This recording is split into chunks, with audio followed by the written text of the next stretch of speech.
नमस्कार दोस्तों, स्वागत है आपका मेरे YouTube चैनल स्टडी फ्लाइट पे। आज मैं कक्षा 10 NCERT जो मैथ लेके आया हूँ उसमें चैप्टर नंबर 9 का चौथा भाग पढ़ाने वाला हूँ। चैप्टर नंबर 9 है त्रिकोणमिति के कुछ अनुप्रयोग, जिसे ऊंचाई और दूरी भी कहते हैं।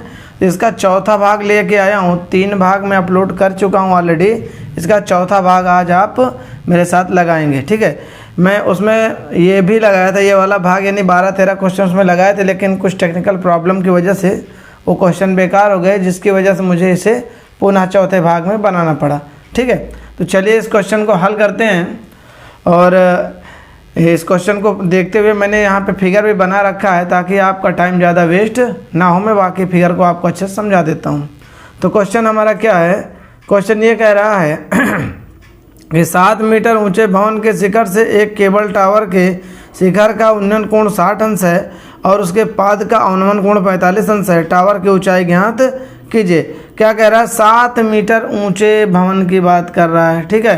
तो हमने क्या काम किया? 7 मीटर ऊंचा भवन, ये एक 7 मीटर ऊंचा भवन बना दिया। भवन माने घर, हाँ।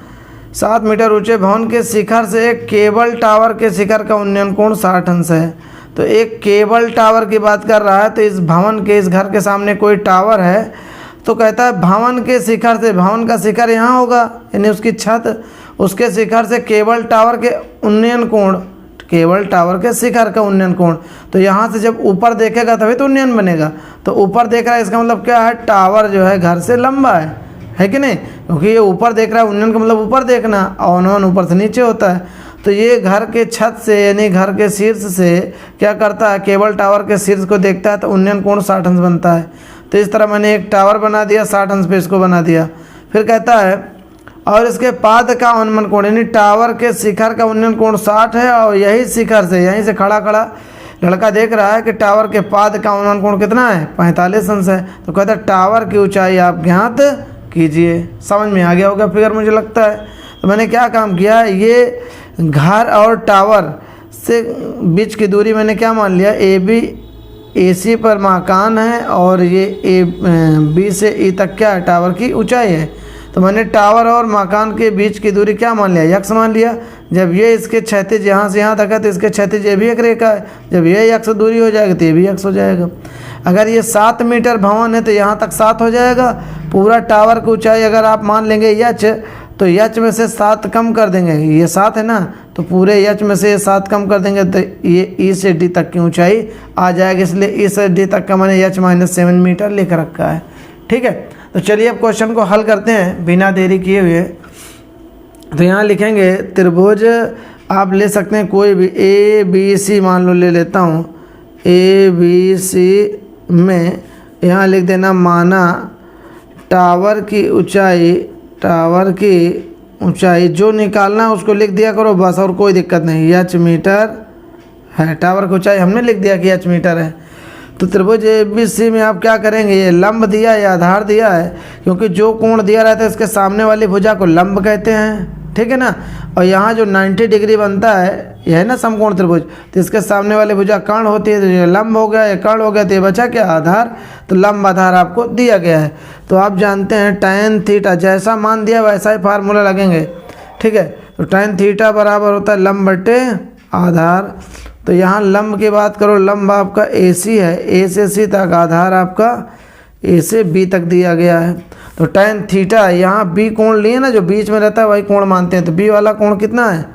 45 अंश। AC का मान आपका H7 दिया है और AC का मान A से C तक का ये लंब है ना 7 है, और AB आपको क्या दिया है? यक्स मीटर है। tan 45 का मान 1 होता है, 7/x हो गया। तो इसको इधर त्रिया गुणा कर दो, यक्स के यक्स बराबर 7 मीटर। इसका मतलब क्या है कि टावर तथा भवन के बीच की दूरी कई मीटर है? 7 मीटर है। तो चलिए आगे देखते हैं।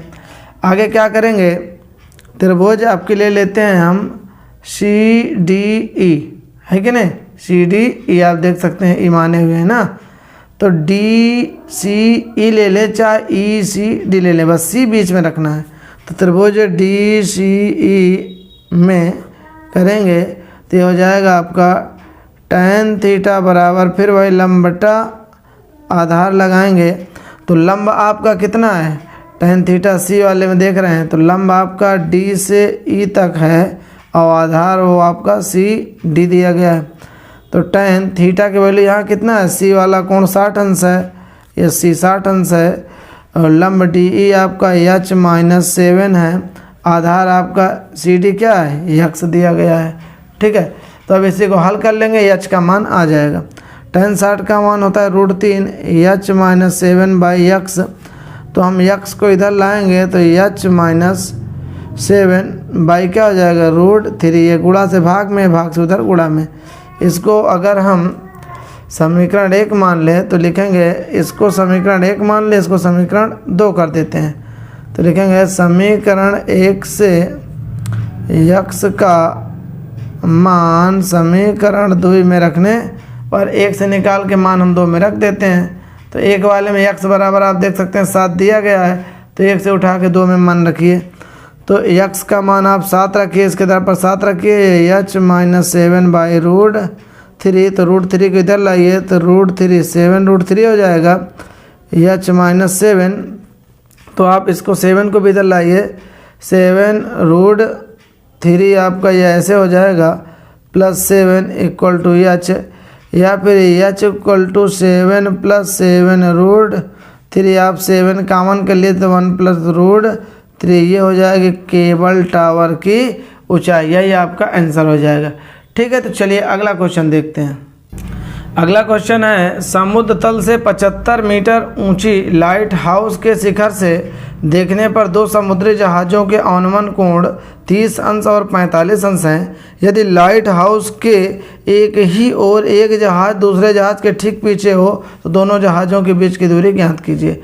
देखिए, समुद्र तल मतलब समुद्र का तल जो है यहाँ से, यानी इस ज़मीन से ये समुद्र तल यानी समुद्र के किनारे समझ लो कोई लाइट हाउस लगा है। लाइट हाउस का मतलब जिस पे लाइट और ढेर सारी लगी रहती है, एक प्रकार का स्टेशन होता है जहाँ पे बोट वगैरह खड़ी होती है, मतलब जैसे आप रेलवे स्टेशन सुनते हैं, एयरपोर्ट सुनते हैं, उसी प्रकार का जो वो होता है समुद्र होता है, उसके उसमें जो नाव आती है, आप समझते हैं पानी वाली जो नाव आती है, तो पानी के अंदर अंदर आना जाना, यानी पानी के ऊपर, अंदर का मतलब नीचे नहीं, पानी के ऊपर ऊपर आने जाने को बोट द्वारा कुछ आयात निर्यात होता है, तो उसके लिए लाइट हाउस लगाया जाता है, जिसे स्टेशन आप कह सकते हैं एक प्रकार का। तो यहाँ से पता चल जाता है कि हाँ फला स्टेशन आ रहा है, उसमें भी रडार लगे होते हैं। फिलहाल हमें क्वेश्चन को देखना है कि एक लाइट हाउस है, यहाँ पर कोई आदमी खड़ा है, खड़ा होकर वो देख रहा है कि समुद्र में 2 जहाज ठीक एक दूसरे के पीछे आ रहे हैं, तो वहाँ से देखता है उसकी आंख द्वारा अवनमन कोण, ऊपर से नीचे देख रहा है तो अवनमन, एक 30 अंश के कोण पर है, दूसरा क्या है 45 अंश पे कोण है, दूसरे नाव का जो 45 अंश पे कोण बना रहा है, दोनों एक दूसरे के ठीक पीछे हैं। तो कहता है दोनों के बीच की दूरी बताइए, तो दोनों के बीच की दूरी हम क्या मान लें, x मान लेते हैं, आप कुछ भी मान लीजिए, और लाइट हाउस से पहले जहाज़ के बीच की दूरी हम क्या मान लेते हैं y, लेकिन हमें y का नहीं बल्कि x का मान चाहिए, दोनों जहाज़ों के बीच की दूरी। और लाइट हाउस की ऊंचाई कितनी है, h मीटर बना दिया, तो हम क्या करेंगे यहाँ मान लेंगे, क्योंकि हमें क्वेश्चन में ये पूछ रहा है कि दोनों जहाज़ों के बीच की दूरी बताइए, तो दोनों जहाज़ के बीच की दूरी क्या है x, तो माना लिखेंगे दोनों जहाज़ों के बीच की दूरी x मीटर है। ठीक है, दोनों जहाज़ों के बीच की दूरी क्या है, x मीटर है।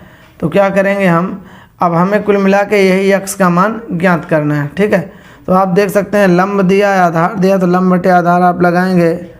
tan थीटा किस त्रिभुज में, त्रिभुज ABC में, ABC में अगर देखें तो tan थीटा बराबर लंब बटे आधार है आपका।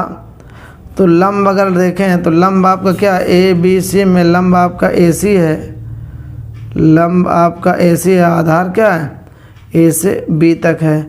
तो tan B कोण देख रहे हैं, B वाला कोण कितना है 45, तो ये tan 45 हो जाएगा, और AC का मान आपका 75 है, AB का मान क्या है, ये y है, तो tan 45 का मान है 75 बटे y, तो y बराबर हो जाएगा 75 मीटर, ये आ गया आपका 75 मीटर। अब क्या करेंगे हम, त्रिभुज आपके ले लेंगे, देखिए यहाँ पे त्रिभुज कौन सा ADC ले लेंगे, त्रिभुज आपका ए डी सी में फिर से वही लगाएंगे tan थीटा, तो क्या हो जाएगा tan थीटा बराबर वही लंब बट्टा आधार लगेगा। तो tan आपके थीटा कोण डी वाला कोण आपको 30 अंश दिया गया है, 30 अंश हो जाएगा। लंब आपका वही AC रहेगा, आधार A से D तक हो जाएगा, A से D तक ये पूरा आधार हो जाएगा इस बार। तो tan 30 का मान 1/√3 होता है, tan 30 का मान 1/√3 होता है। AC का मान आपका 75 दिया है, AD का मान x प्लस वाई है, ये A से D तक का क्या ये y है, ये x है, तो x प्लस वाई हो जाएगा। तो आप तिर्यक गुणा कर सकते हैं, x प्लस वाई बराबर हो जाएगा 75√3, ये आपका आ गया। ठीक है, तो चलिए ये आपका आ गया 75√3 आ गया। अब हम क्या करते हैं, इसको अगर हम समीकरण 1 कर ले, इसको समीकरण 2 कर लें, क्योंकि हमें x का मान चाहिए। तो समीकरण 1 से y का मान समीकरण 2 में उठा के रख देते हैं। तो लिखेंगे समीकरण 1 से y का मान समीकरण 2 में रखने पर, तो x आपका लिखा है प्लस y का मान कितना आया है 75 आया, ये 75√3 हो जाएगा। तो x बराबर आपका हो गया 75√3, ये उधर जाएगा माइनस का 75 हो जाएगा। 75 आप कॉमन कर लीजिए तो हो जाएगा √3 माइनस 1x बराबर। तो ये आपका आ गया दूरी। तो लिख देना आता है दोनों जहाज़ों के बीच की दूरी 75√3 माइनस 1 होगी। ठीक है, चलिए अगले क्वेश्चन में मिलते हैं। चलिए क्वेश्चन नंबर 14 देखते हैं। कहता है 1.2 मीटर लंबी एक लड़की भूमि से 88.2 मीटर की ऊंचाई पर एक क्षैतिज रेखा में हवा में उड़ रहे गुब्बारे को देखती है। किसी भी क्षण लड़की की आंख से गुब्बारे का उन्नयन कोण 60 अंश है। कुछ समय बाद उन्नयन कोण घटकर 30 हो जाता है। इस अंतराल के दौरान गुब्बारे द्वारा तय की गई दूरी ज्ञात कीजिए। तो मतलब मैं आपको मुज़बानी ऐसे समझा दूं, बिल्कुल इसी तरीके से आप देख सकते हैं कि ये इसका फिगर क्या है। कोई लड़की है, मैंने ये लड़की बना रखा है, देख सकते हैं ये लड़की आपकी। ये लड़की क्या है 1.2 मीटर लंबी है, इसकी लंबाई मैंने लिख रखा है। ये लड़की 1.2 मीटर लंबी है। अब ये देखेगी, पैर से तो देखेगी नहीं, यहाँ से देखेगी। तो यहाँ से देखती है तो कोई गुब्बारा है, ये गुब्बारा, ये क्या है आपका गुब्बारा है। ठीक है, तो ये गुब्बारा इसकी आंख से 60 अंश का कोण बनाती है। कुछ समय बाद देखती है कि यह गुब्बारा उड़ते उड़ते कहाँ पहुँच गया है, डॉट डॉट डॉट में बनाया है, मतलब गुब्बारा ऑलरेडी उड़ रहा है, उसमें कोई डोरी नहीं लगी। ठीक है, ध्यान से देखना, इसीलिए डॉट डॉट डॉट में। तो ये क्या है, गुब्बारा कुछ समय बाद देखते कि 60 अंश के बजाय कितना कोण बना लिया, 30 अंश का कोण बना लिया। तो कहता है यहाँ से यहाँ के बीच की दूरी आप ज्ञात कीजिए। यानी गुब्बारा जहाँ पे 60 अंश का कोण बनाया था और जहाँ 30 बनाने लगा, इन दोनों के बीच की दूरी कितनी है। आशा करता हूँ कि आपको ये बात समझ में आई होगी।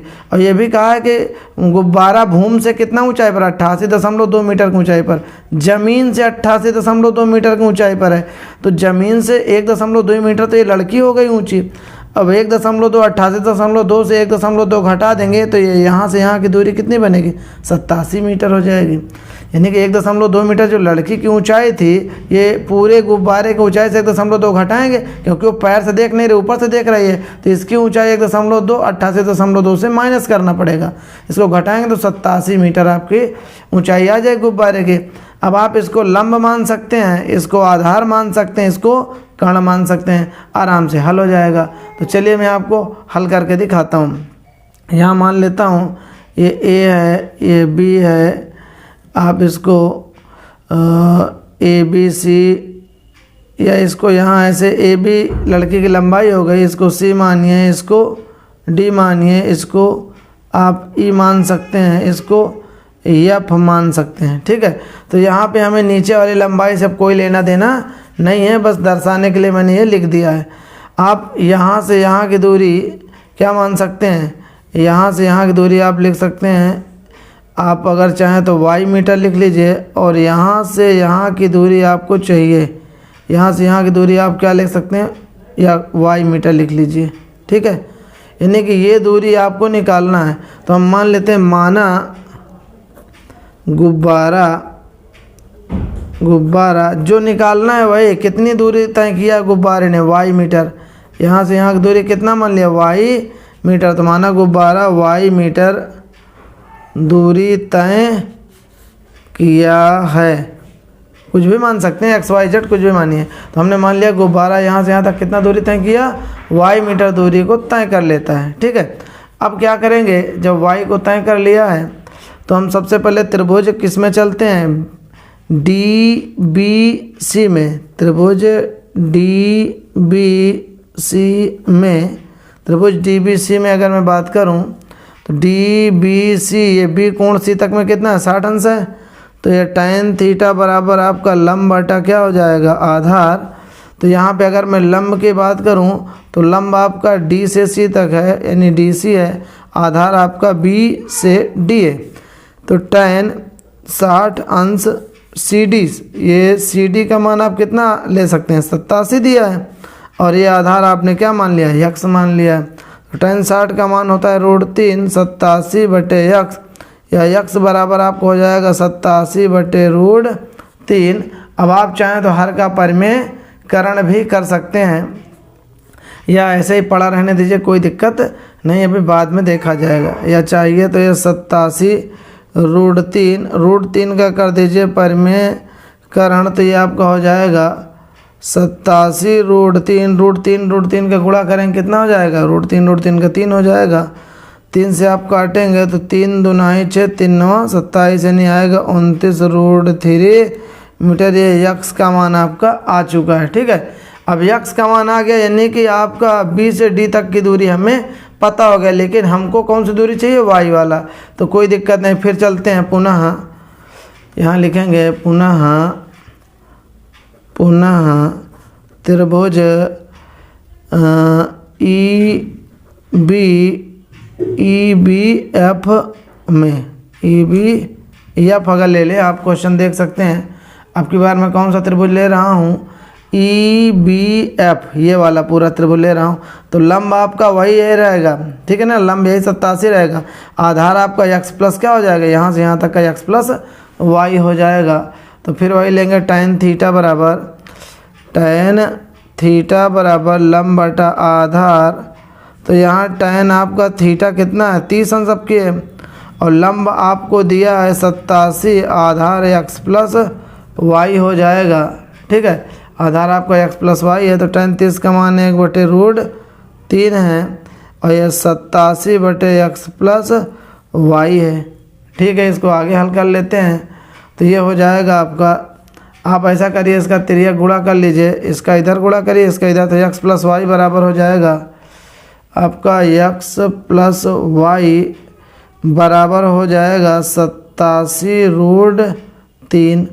अब आप समीकरण 1 अगर इसको मान लेते हैं तो इसको 2 मान लो, तो लिखेंगे समीकरण 1 से यक्स का मान समीकरण 2 में रखने पर, तो यक्स का मान 29 √3 है, तो यक्स का मान 29 √3 प्लस y, यह है 87 √3। तो y का मान चाहिए तो 87 √3 माइनस 29 √3। आप √3 कामन कर सकते हैं या ऐसे ही घटा लो, 9 में से 7 में से 9 गया, 7 से 9 तो जाएगा नहीं, तो एक हासिल ले लो, कितना 17 में से 9 गया, तो 9 8 17, ये बचा क्या, 7 बचा, 7 में से 2 जाएगा आपका 5 आएगा, ये बचेगा √3 मीटर, ठीक है, घटा लीजिएगा। तो आपका ये आ गया गुब्बारे की दूरी। नीचे लिख सकते हैं कि अतः गुब्बारे द्वारा तय की गई दूरी क्या 58 √3 मीटर है। चलिए अगला क्वेश्चन देखते हैं। ठीक है दोस्तों, तो वीडियो काफ़ी लंबी हो रही है, मुझे लगता है कि मैं इसको अगले भाग में लगाता हूँ। क्वेश्चन नंबर अगला जो है अगले भाग में 10-15 मिनट लगेगा, 2 क्वेश्चन आपके बचे हुए हैं 15 और 16, मैं उसको अगले भाग में लगा देता हूँ, ठीक है। तो चलिए मिलता हूँ अगले भाग में, तब तक के लिए good bye and thanks for watching.